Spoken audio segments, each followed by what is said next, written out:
Hello everyone, Unknown Mercury here. Today I'm going to be playing a little game called Quest 64, made in 1998 by the Imagineer Corporation for the Nintendo 64 home entertainment system. Other than that, there's really not a whole lot to say about it. I'm just going to get us right into it. Get us started on the plot, which the Grand Habit here tells us the plot right off the bat.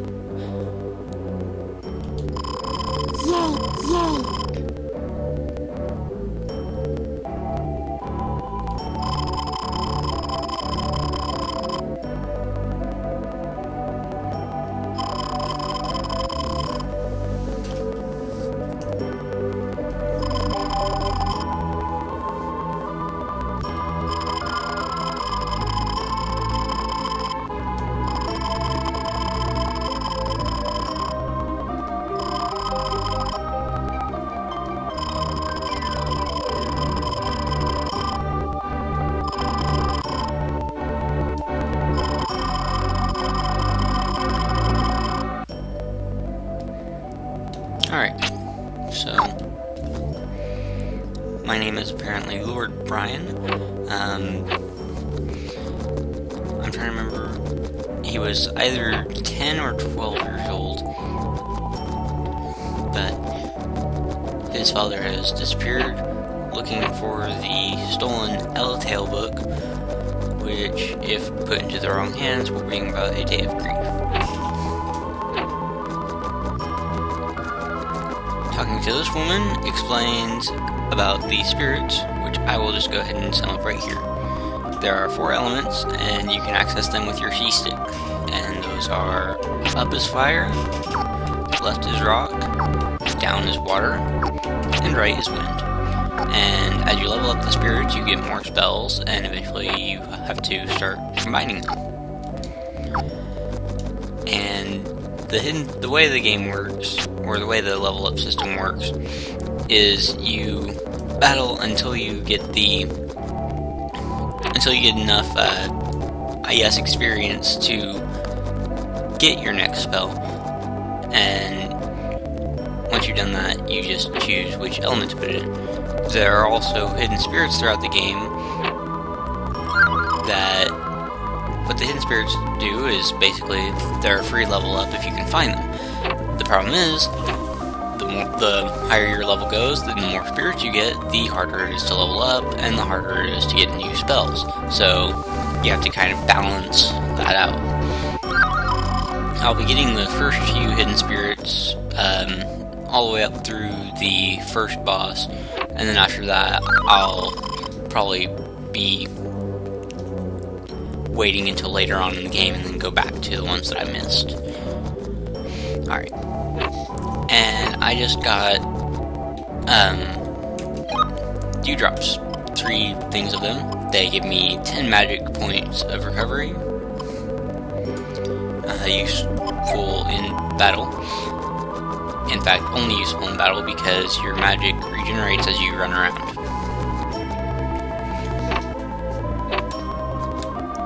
And Quest 64 was kind of an innovative game for a lot of reasons for Nintendo. Alright, let me show you my honey bread real quick. Honey bread, 100 points of recovery. This one will give me fresh bread, which is 50 points of recovery.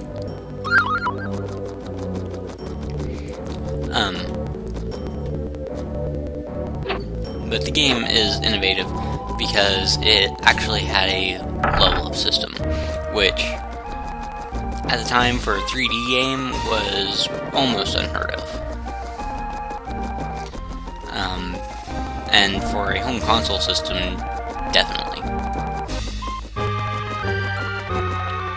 Alright, so here's the first hidden spirit that I was talking about.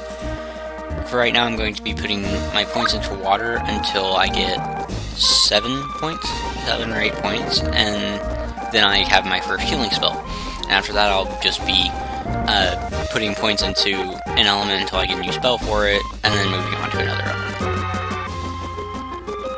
So I'm going to be keeping it fairly balanced, but at the same time, water is going to be taking precedence.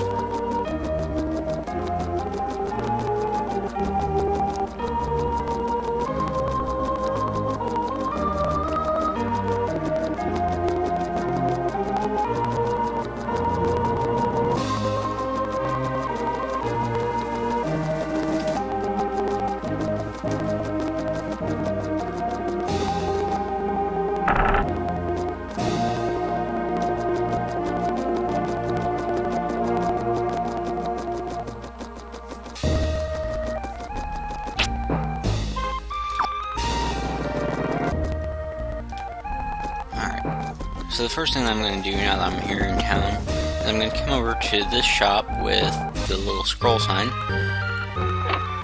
head in, talk to the man behind the counter. I said talk to the man behind the counter, and he gives me a pair of white wings, which will bring me back to Melroad.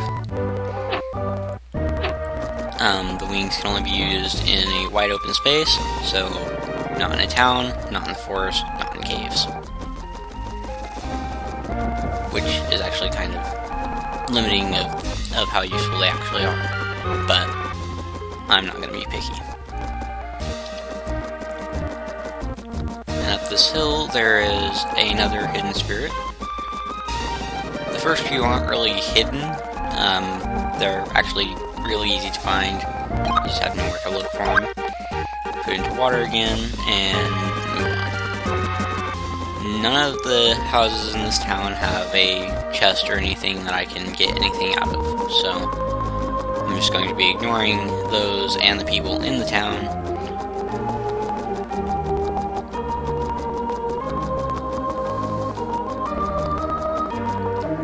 And this is the inn. The inn is a very important part of the game because, for one thing, it has this woman, Shannon, who can usually offer advice on what's going on.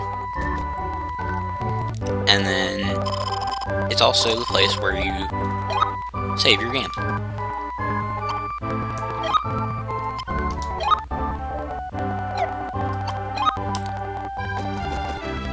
So, with that said,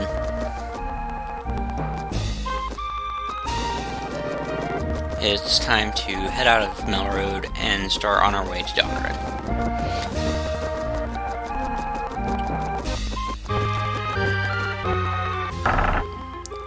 And in areas like this, it gets very, very tiring very, very quickly because you'll be walking along, making good time, and you'll come across an enemy.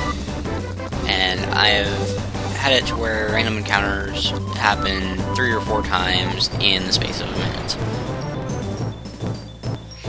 But I am going to be introducing every new enemy that I meet and summing up good strategies to beat them. For instance, these are the werehairs. They are wind-based creatures, so I'm going to be using rock to deal with them.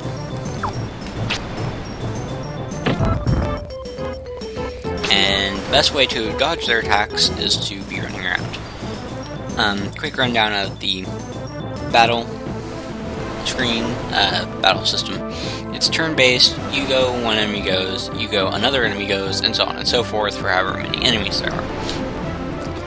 And you're confined to this little octagon here, and in a more general sense, you're confined to this bigger octagon that you see surrounding you. And if you can get your little octagon outside of the big octagon, then you can escape.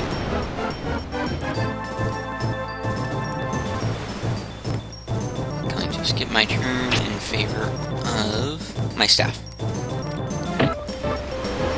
The staff is probably the most important thing to use in a fight, because while your spells are good, eventually you're going to start getting enemies that resist certain spell types, and enemies that resist most of the spell types. No enemy will ever be able to resist your staff, however, so it's your best bet. You can try fire on them, and werehairs only have 10 hit points, which makes them fairly easy to beat.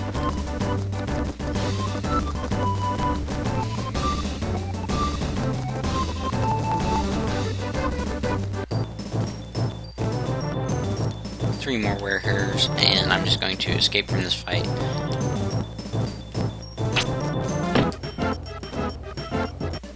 Alright, gonna do a quick sum up of the game's level up system.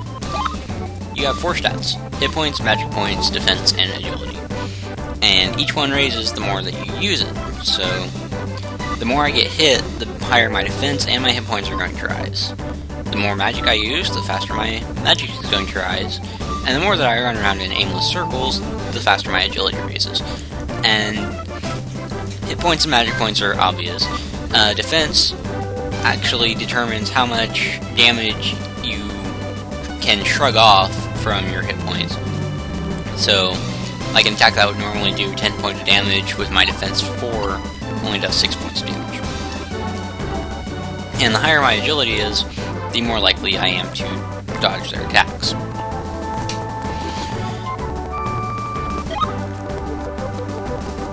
And I'm going to cut away until I meet a new enemy or get to a hidden spirit.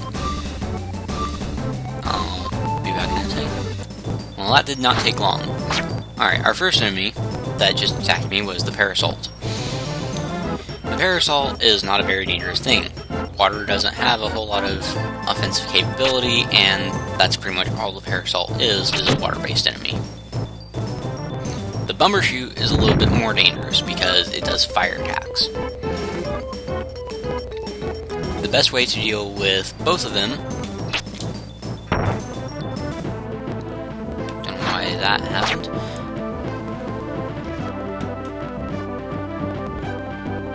Okay. Parasol just froze me. That's new.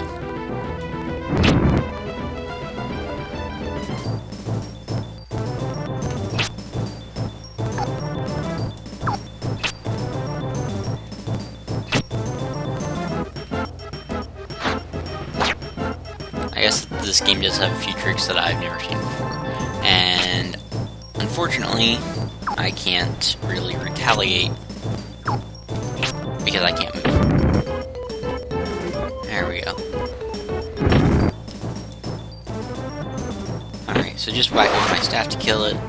And Bumbershoot, being a fire-based enemy, I'm going to want to use my water pillar on him as soon as I get the chance.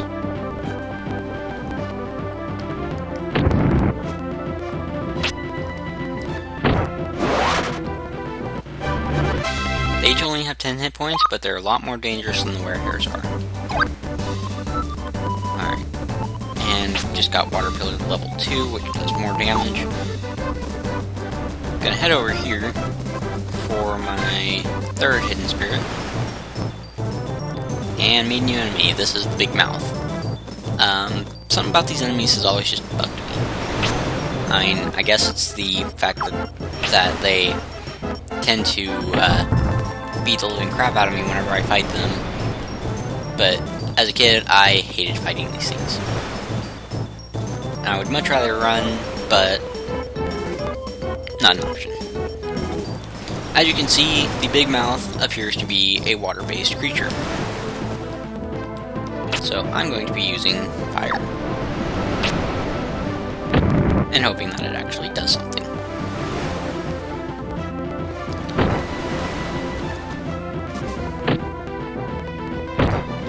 Also, these things have an insane amount of hit points.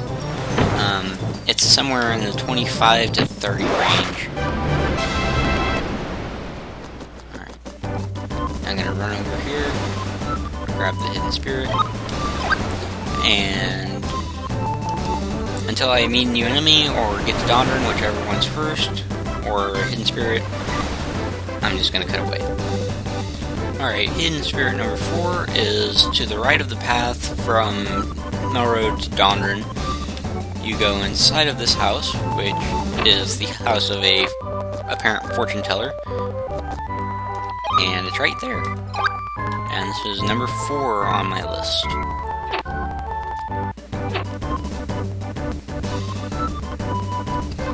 Alright, I've got 7 points in water now, which means that I have my healing spell.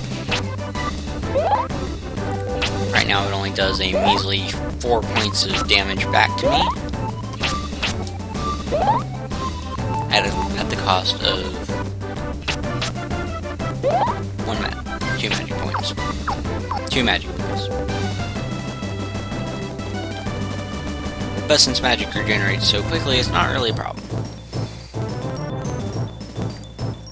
And my next spell that I'm going to get, I'm going to be getting my wind spell, because I like the later wind spells, they're very useful. And just going to cut away from this fight, because you can't see anything anyways. Alright, Hidden Spirit number 5.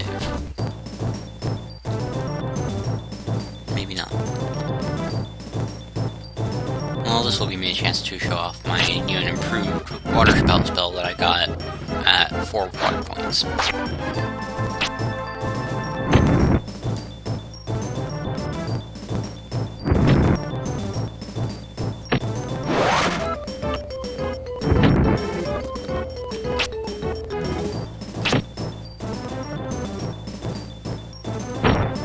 Alright, so the Bumbershoot is a fire and earth-based enemy. That fire means that my water does extra damage to him when it hits, that is. 19 points of damage. That's about twice as many hit points as that thing actually had. Alright, so the 5th Hidden Spirit is, as you're coming around that bend, on the way to Dondrin, you'll see this house, which I will show you in just a second. You'll see this house, and the Hidden Spirit is in the corner of the fence closest to you. And I thought this house had a chest, but I'm always wrong on that.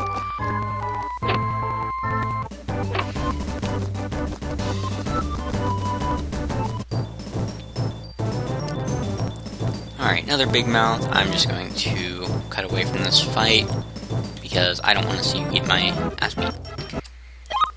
30 hit points. At a point in the game where you may or may not even have a full or a new spell, those things have 30 hit points. But it doesn't matter, because I'm almost out of range of where the big mouths will spawn.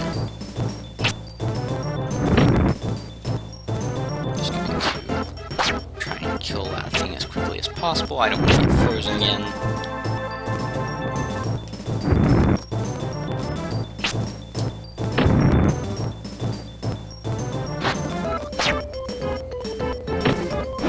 And I guess that I underestimated how many hit points these things actually have.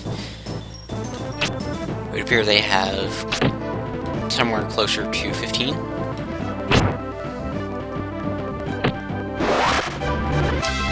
15 seems to be right on the mark. Alright, there's 2 enemies left in this area that I will detail. For now, I'm just going to cut away. The first set of new enemies is the Hellhounds. They're fire-based dogs, and their only real danger is the fact that they like to travel in large groups. Anywhere between 3 and one time I saw 9. So, but I believe that 9 is a very out there occurrence.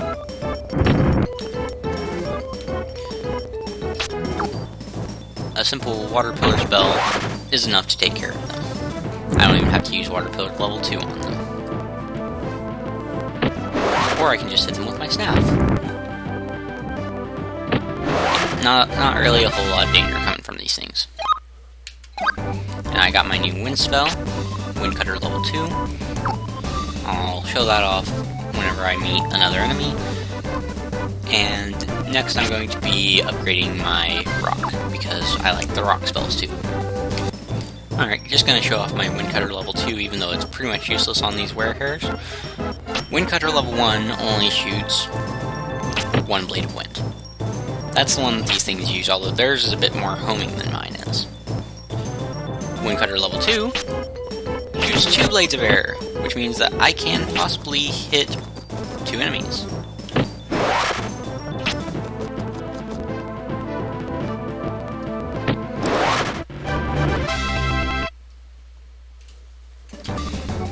Alright, that last enemy is not wanting to show for me right now.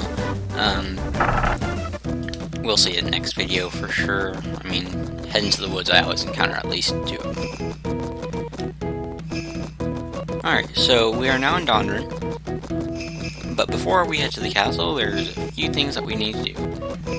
First on the list is get Hidden Spirit number 6.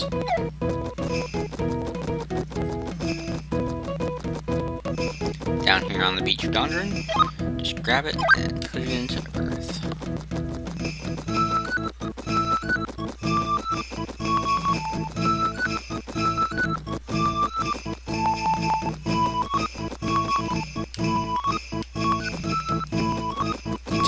Wing shop real quick.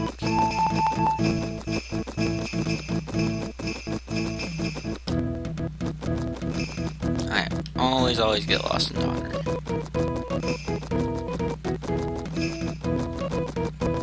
There we go.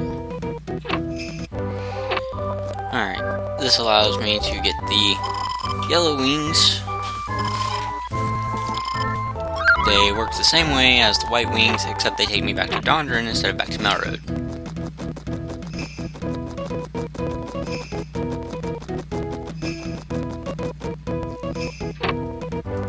Come into the inn, talk to Shannon, see what she has to say.